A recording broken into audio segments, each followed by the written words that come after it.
people will react emotionally to side effects. People will try to use drugs to solve the side effects of other drugs. And that's one of the dangers in this field, is like people don't know what they're doing, or they're getting advice even of people who don't know what they're doing, or they're getting advice of people who are too focused on getting them results and not focused enough on their health.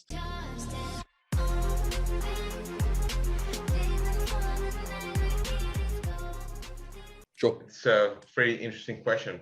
I mean, like when you're cycling, like as a bodybuilder or something, you want to grow as hard as possible. I mean, like, of course, we all know trenbolone and stuff is highly toxic for you. But what would be the compounds that you think would be a healthier choice next to testosterone? Well, that's a good question. Not including testosterone, because I think because testosterone is bioidentical and it metabolizes into bioidentical hormones, I think that is always going to be the healthiest. But in terms of like, I think that the correct answer here is primobolan is the healthiest, because it's the most studied.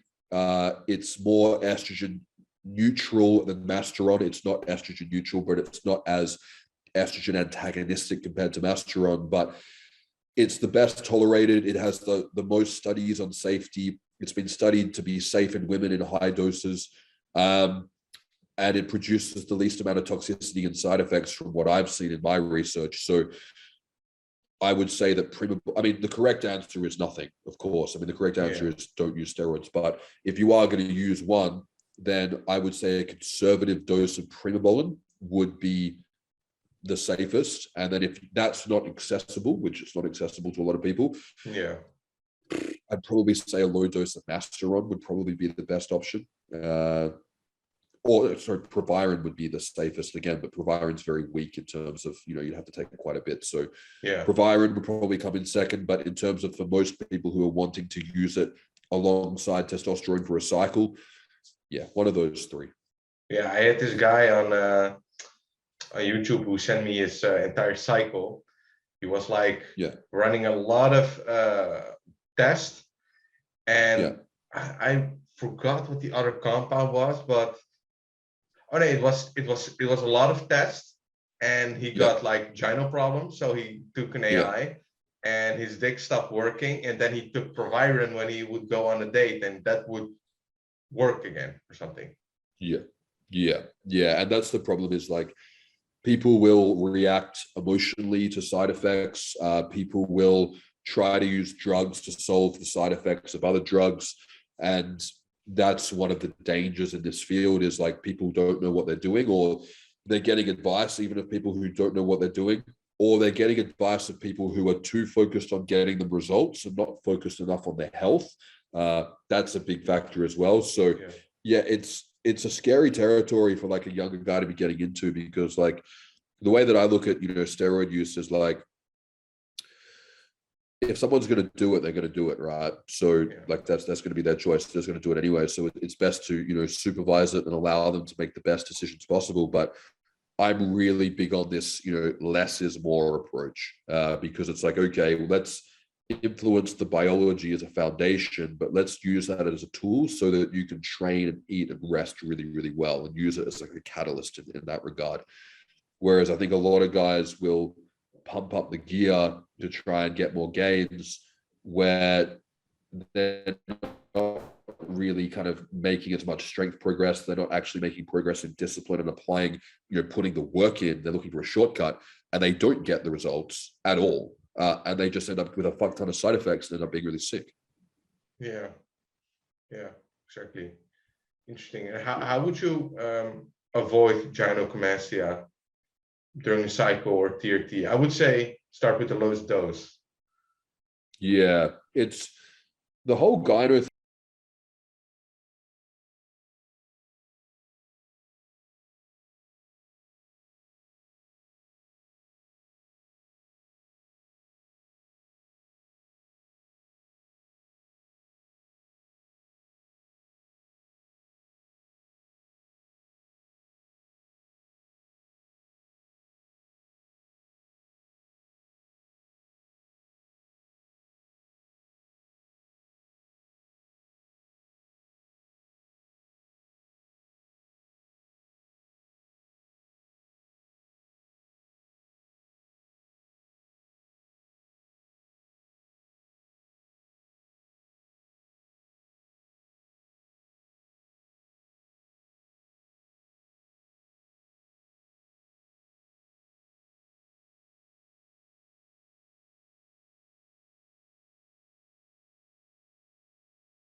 yeah, basically have your, like, the way that I look at TRT is like let's say if someone wants to go on TRT and they want optimal testosterone levels, like we're going, okay, your body's not capable of producing the optimal amount of testosterone for whatever reason. But if we're going to put that amount of testosterone in there, we have to create the environment in the body in which, if it could, it would be making that much testosterone. So that is not going out and getting fucking pissed every weekend and eating junk food for 2 days straight. Yeah. It's not being over 15 or 20% body fat. It's not going to give you this shortcut to get those results for free.